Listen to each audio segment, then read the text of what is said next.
આજે આપણે લઈ જઈશું સુરતના પાલ હજીરા રોડ પર આવેલ પવિત્ર અટલ આશ્રમમાં, કે જ્યાં વિશ્વનું અદ્ભુત 1751 કિલોનું પારદ શિવલિંગ ભક્તોને દિવ્ય શક્તિનો અનુભવ કરાવે છે. વર્ષોથી અડગ રહેલું આ ધામ માત્ર મંદિર નથી, પરંતુ આસ્થા અને ચમત્કારનું પ્રતીક છે. તો આવો પારદેશ્વર મહાદેવના અપવિત્ર સ્થાને કરીશું શ્રદ્ધાભાવથી દર્શન.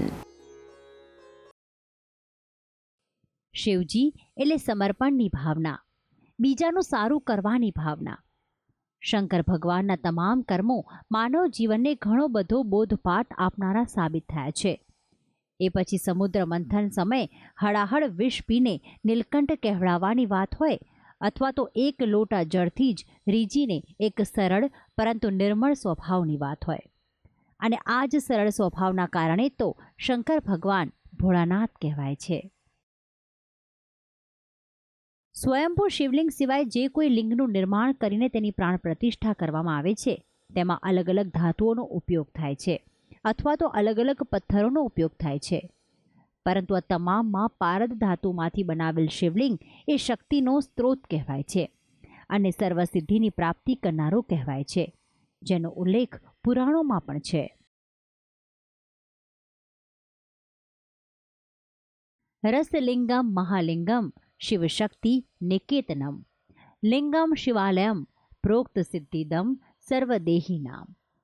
અર્થાત રસલિંગ એ જ મહાલિંગ છે, જેમાં શિવ અને શક્તિનો વાસ છે, અને જે સાચું શિવાલય કહેવાય છે. જેના કારણે જ ભગવાન શિવે સ્વયં કહ્યું છે કે મને પામવા માટે 12 જ્યોતિર્લિંગના દર્શન કરવા, અથવા તો મારા પારદ શિવલિંગના દર્શન કરવા. બંનેમાં હું સમાન ફળ જ આપીશ. આથી પારદ શિવલિંગનો મહિમા અનેરો છે. સુરતના હજીરા રોડ પર આવેલું પારદેશ્વર મહાદેવ મંદિર આ જ કારણે હજારો ભક્તોની આસ્થાનું કેન્દ્ર બન્યું છે. કારણ કે આ મંદિરમાં જે શિવલિંગ છે એ પારદ ધાતુમાંથી બનેલું છે, અને તે પણ 1751 કિલોનું.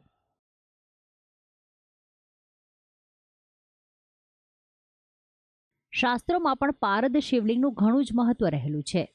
મંદિરમાં પ્રવેશતાની સાથે જ એક તરફ દેવાધિદેવ મહાદેવનું ગર્ભગૃહ દ્રશ્યમાન થાય છે, તો બીજી તરફ માં અંબાનું ધામ. શિવલિંગ પર પાણી ચઢાવીને ભક્તોને હર્ષની લાગણી જરૂરથી થાય છે, અને જાણે દેવાધિદેવ મહાદેવ તેમની મનોકામના પૂરું કરવાનું વચન આપી રહ્યા હોય તેવો ભાસ થાય છે. તો મંદિરમાં દેવાધિદેવ મહાદેવની સાથે સાથે શનિ મહારાજનું પણ સ્થાનક અહીં આવેલું છે. શનિ મહારાજ પણ શિવજીના પરમ ભક્ત હતા. ત્યારે શિવજીના આ અદ્ભુત મંદિરમાં સૂર્યપુત્ર શનિદેવના પણ દર્શન થઈ શકે છે. તો સાથે જ અહીં શિવજીના અવતાર ગણાતા મહાબલી બજરંગબલી શ્રી હનુમાનજીનું પણ સ્થાનક છે, જ્યાં હનુમાનજીની સિંદૂરી મૂર્તિ અને અન્ય મનમોહક હનુમાનજીની મૂર્તિના દર્શન પણ થાય છે. તો વળી મેલડી માતા તેમજ મા અંબેના પણ દર્શન આ પાવન સ્થળ પર કરી શકાય છે. તો આમ દેવાધિદેવ મહાદેવ સાથે અન્ય દેવી દેવતાઓના દર્શન કરીને ભક્તો ધન્યતાની લાગણી અનુભવે છે. શિવ શંભુના કેટલાય મંદિરો ભારતભરમાં આવેલા છે, અને તેમના નિરાકાર સ્વરૂપ એટલે કે શિવલિંગનો પણ અલગ અલગ વસ્તુઓ દ્વારા નિર્માણ કરીને ભક્તો તેને પૂજે છે અને ભજે છે. પરંતુ સુરતના હજીરા રોડ પર આવેલ ગુજરાતનું સૌથી સુંદર અને આકર્ષક પારાનું શિવલિંગ ભક્તોની આસ્થાનું વિશેષ કેન્દ્ર બની રહ્યું છે. ત્યારે ભગવાન કેદારનાથથી લઈને જ્યોતિર્લિંગ કે અન્ય મહાદેવના શિવલિંગ અને મંદિરો છે, તેમના દર્શન કરવાથી જે ફળની પ્રાપ્તિ થાય છે, તેનાથી પણ કરોડ ગણું ફળ પારદના શિવલિંગના દર્શન માત્રથી જ થાય છે. ભક્તિ સંદેશ, સંદેશ ન્યૂઝ, સુરત.